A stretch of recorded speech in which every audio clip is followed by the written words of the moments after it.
Welcome to Just Sayin, the podcast that gives you an insider's view of the health issues that most affect our lives. Join my guests as we explore public health and personal and sexual health from the perspective of LGBTQ plus communities and allies. I'm your host, Dr. Bill Valenti.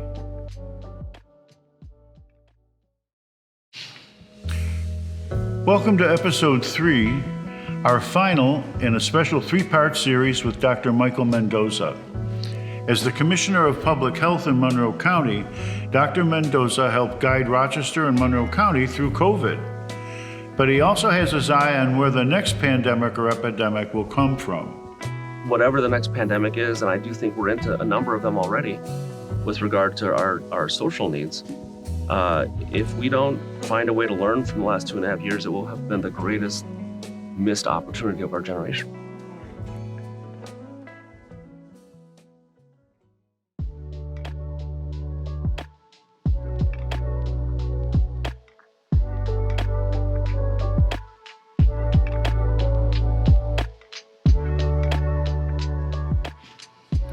Mpox took much of the U.S. by surprise.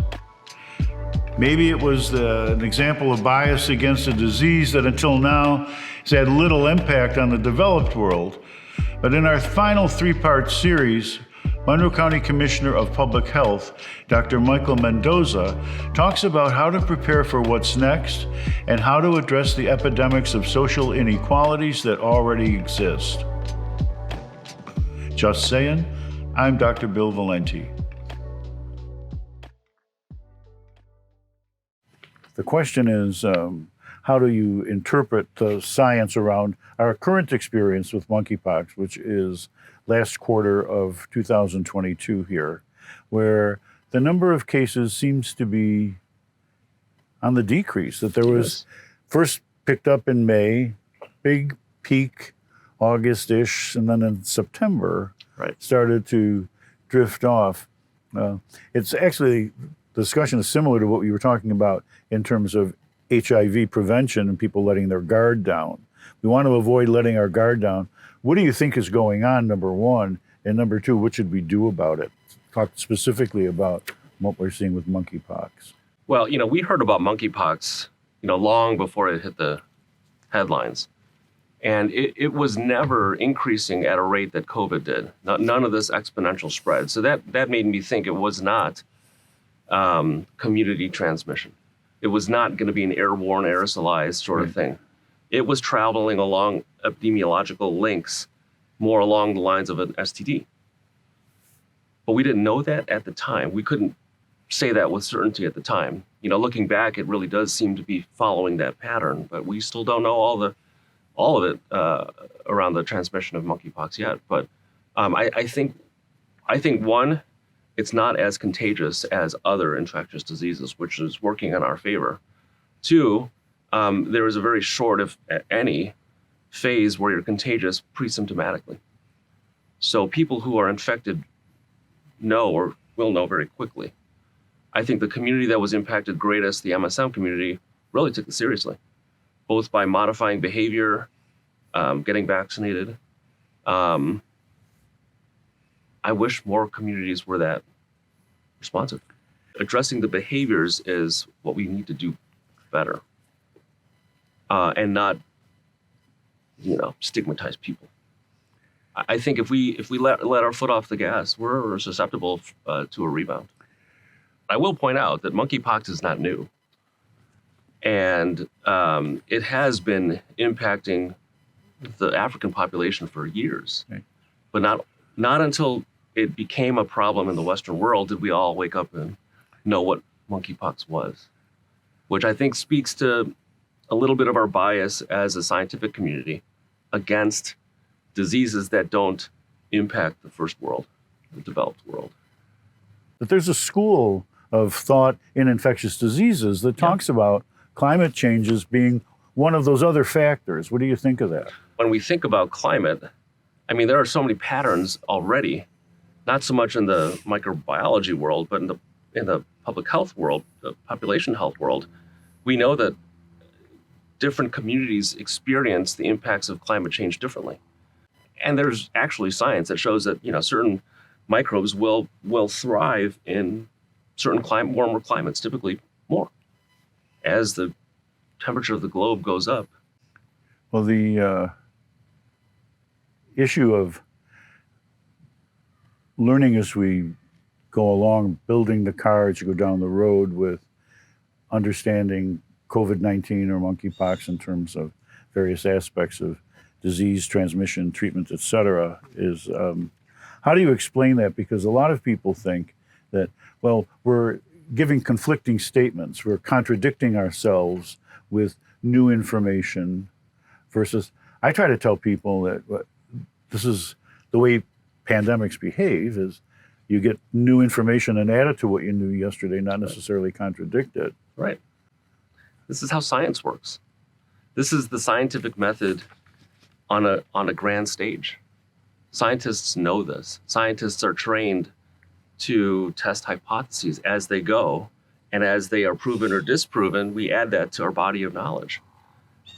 This isn't foreign to people who understand science and the method of science.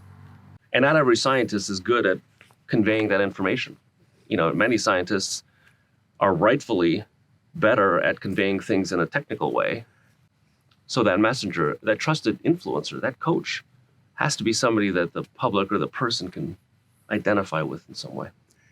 What do you do to get people on track, get them the right information? Because we've already talked about a couple issues. Monkeypox is an example where vaccine plus behavior change may have contributed to this drop in new infections. So the word mandate has become a dirty word. Mandates have always been, met with some level of skepticism, and rightfully so. In the 80s, before seatbelts were mandatory, we had all numbers of motor vehicle and pedestrian accidents that could have been prevented from seatbelts.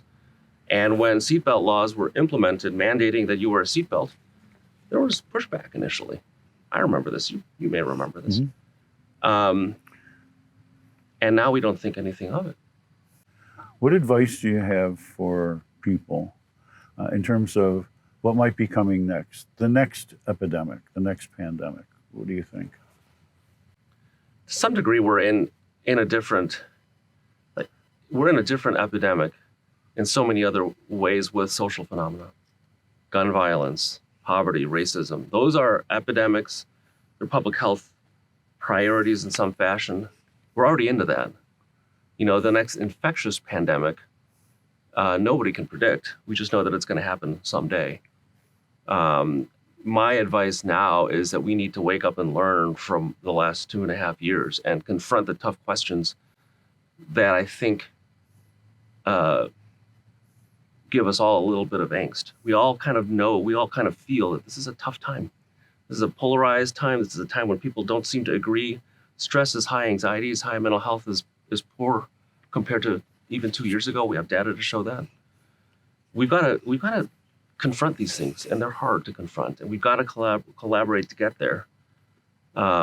Because, whatever the next pandemic is, and I do think we're into a number of them already with regard to our social needs, if we don't find a way to learn from the last 2.5 years, it will have been the greatest missed opportunity of our generation.